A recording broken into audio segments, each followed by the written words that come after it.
नमस्कार दोस्तों, आज की इस वीडियो में आपको बताऊंगा अभाज्य गुणनखंड विधि द्वारा एचसीएफ और एलसीएम ज्ञात करने के लिए क्लास 10 एनसीईआरटी बुक का सवाल है। ध्यान से आपको समझना है। आज के बाद आपको सर्च नहीं मारना पड़ेगा यूट्यूब पे कि एचसीएफ और एलसीएम कैसे ज्ञात करें। पूरा कंप्लीट कॉन्सेप्ट मैं सिखा दूंगा, ठीक ना। सवाल देखिए, कह रहा है कि अभाज्य गुणनखंडन विधि द्वारा निम्नलिखित पूर्णांकों के एचसीएफ और एलसीएम ज्ञात करें। पहला सवाल है 12, 15 और 21, मतलब 3 अंक का सवाल है, ठीक ना। 2 अंक का तो आप लोग एचसीएफ एलसीएम निकालना जानते होंगे, लेकिन इस वीडियो में आपको 3 अंक का सिखाऊंगा। उसके बाद कह रहा है कि 17, 23 और 29 का निकालने, फिर 8, 9 और 25 का निकालने। तो ध्यान से आपको समझना है, ठीक ना। सबसे पहले आपको समझना होगा कि अभाज्य गुणनखंड, अभाज्य गुणनखंड विधि, ठीक है ना। इसमें क्या करना है, आपको अभाज्य संख्या से इसको गुणनखंड करना है, भाग करना है। तो अभाज्य संख्या जैसे आपको हो गया 2 हो गया, 3 हो गया, 5 हो गया, 7 हो गया, 11 हो गया, 13 हो गया, 13 तो नहीं होगा, 15 नहीं होगा, 19 होगा। तो अभाज्य संख्या वह होता है या तो खुद से भाग लगे या 1 से भाग लगे। उसी अभाज्य संख्या से आपको काटाना है, उसी को कहते हैं अभाज्य गुणनखंड, ठीक ना। इतना तो समझ गए कि हमेशा आपको अभाज्य संख्या से भाग लगाना है। पहले 2 से ट्राई करेंगे, तब 3 से, तब 5 से, तब 7 से, तब 11 से, तब 13 से, तब 19 से, तब 23 से, तब 29 से, इस प्रकार ट्राई करना है, ठीक ना। तो यहाँ देखिए पहला सवाल क्या है, 12 और 15 और 21, ठीक ना। तो लिखेंगे 12, 15, 21, सभी को तोड़ेंगे, ठीक ना।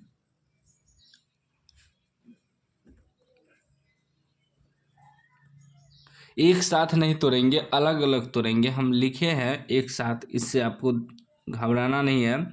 पहले 12 को तोड़ेंगे, 2 से लगाएंगे, 6 दूनी 12, फिर 2 से लगाएंगे, 2 तिया 6, ठीक है ना। फिर लिखेंगे 3 एका 3, ठीक। उसके बाद 15 को तोड़ेंगे, 15 में क्या 3 से लगेगा, 2 से तो नहीं लगेगा। 3 से लगाएंगे, 5 तिया 15, फिर लगाएंगे 5 एका 5। फिर 21 को तोड़ेंगे, 3 से लगाएंगे, 7 तिया 21, फिर 7 एका 7, तोड़ दिए, ठीक ना। अब लिखेंगे 12 बराबर, 12 बराबर क्या आ गया, 2 गुना 2 गुना 3 गुना 1, इतना ठो आया। उसके बाद 15 बराबर, 15 बराबर हो गया आपका 3 गुना 5 गुना 1। उसके बाद 21 बराबर, 21 बराबर 3 गुना 7 गुना 1, ठीक ना। तो हम एक का इसलिए लगाए 1 से, चाहे ऐसे भी लिख सकते थे 5 या 15, लेकिन हम 5 एका 5 इसलिए लगाए कि अगर किसी में भी कोई भी संख्या, जैसे पहले एचसीएफ निकालना है, एचसीएफ और एलसीएम दोनों निकालना है, तो यदि किसी भी संख्या में कोई भी कॉमन नहीं मिलता है तो एक जरूर कॉमन मिलता है, याद रखिएगा। तो इसीलिए हम 1 लिखे हैं, ठीक ना। तो जैसे कि एचसीएफ में क्या होता है, एचसीएफ यानी कि मसा में होता है कि जो तीनों में कॉमन मिल जाए, जो तीनों में मिले। तो एगो 3 यहाँ है, एगो 3 यहाँ है, एगो 3 यहाँ है, तो तीनों में क्या मिला, 3 मिला, तो एगो 3 लिखेंगे, क्योंकि तीनों मिला के एगो लिखेंगे।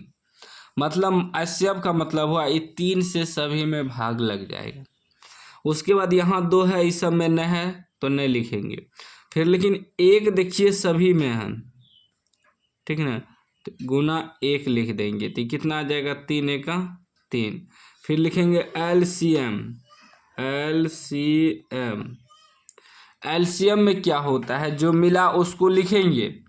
तो 3 मिला है उसको लिखेंगे, 1 नहीं लिखेंगे तो चलेगा, क्योंकि 1 एका 1 होगा, 3 एका 3 करेंगे।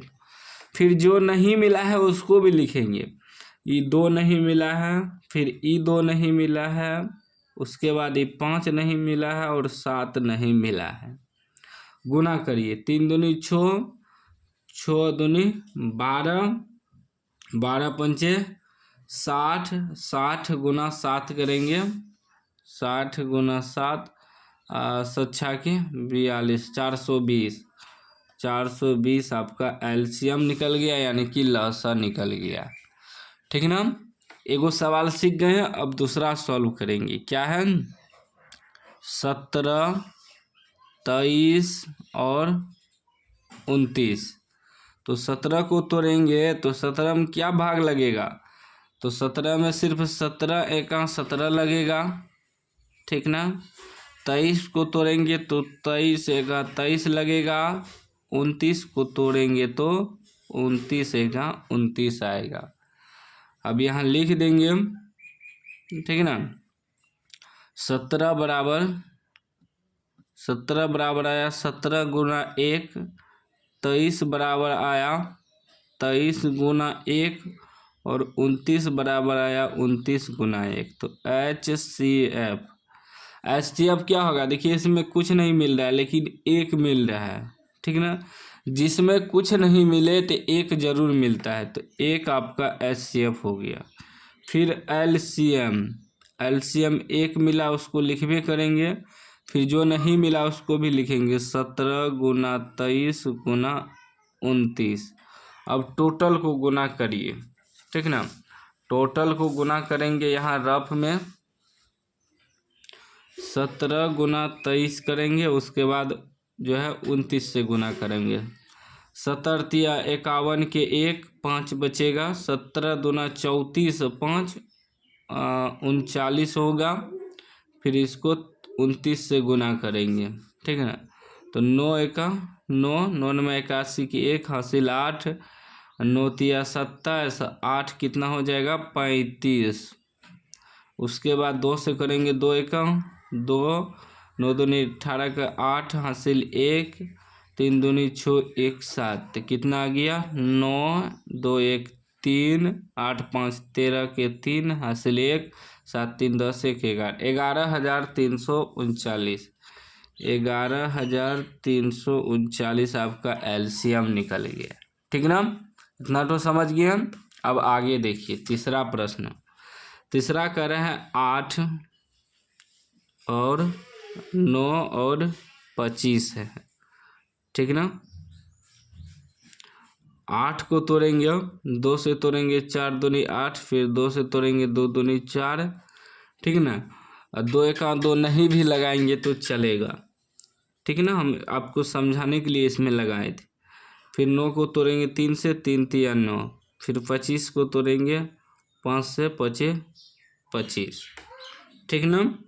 तो यहाँ लिखेंगे 8 बराबर 2 गुना 2 गुना 2, फिर 9 बराबर 3 गुना 3, फिर 25 बराबर 5 गुना 5। तो HCF क्या होता है? जो तीनों में मिलता है। तो इसमें देखिए कुछ नहीं मिल रहा है, लेकिन हम क्या बताए थे कि यदि 1 से लगाएंगे तो 1 सभी में आएगा, तो HCF क्या हो जाएगा? 1, क्योंकि इसमें 1 सभी में है।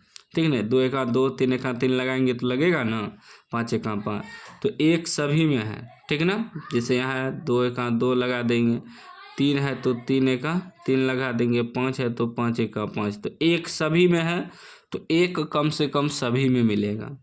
फिर एलसीएम जो नहीं मिला सबको गुना करेंगे।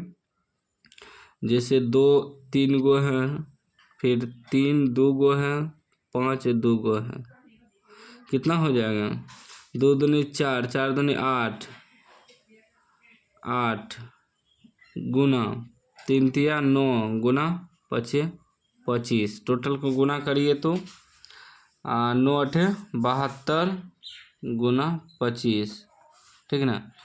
5 दूनी 10 के 0 हासिल 1, 7 पैसे 35 1 36, 2 दूनी 4, 7 दूनी 14, तो ये हो जाएगा 5 0। ठीक ना। 6 और 4 10 की 0 हासिल 1, 4 3 7 1 8 1, 1800 हो जाएगा। इसका एलसीएम 1800। तो देखिए सभी का आंसर हम निकाल दिए। इस वीडियो में हम आपको अभाज्य गुणनखंड विधि द्वारा एचसीएफ और एलसीएम निकालना सिखा दिए 3 अंकों वाली, ठीक ना, जिसमें कि 3 अंक दिया रहे, मतलब 3 को दिया रहे। बहुत में 2 को का कहता है निकालने 2 अंक का, लेकिन इसमें 3 अंक है, तो तीनों का हम सिखा दिए। उम्मीद है समझ गए होंगे। समझ गए हैं तो लाइक कर दीजिए, चैनल को सब्सक्राइब कर दीजिए और घंटी को दबा के ऑल कर दीजिए।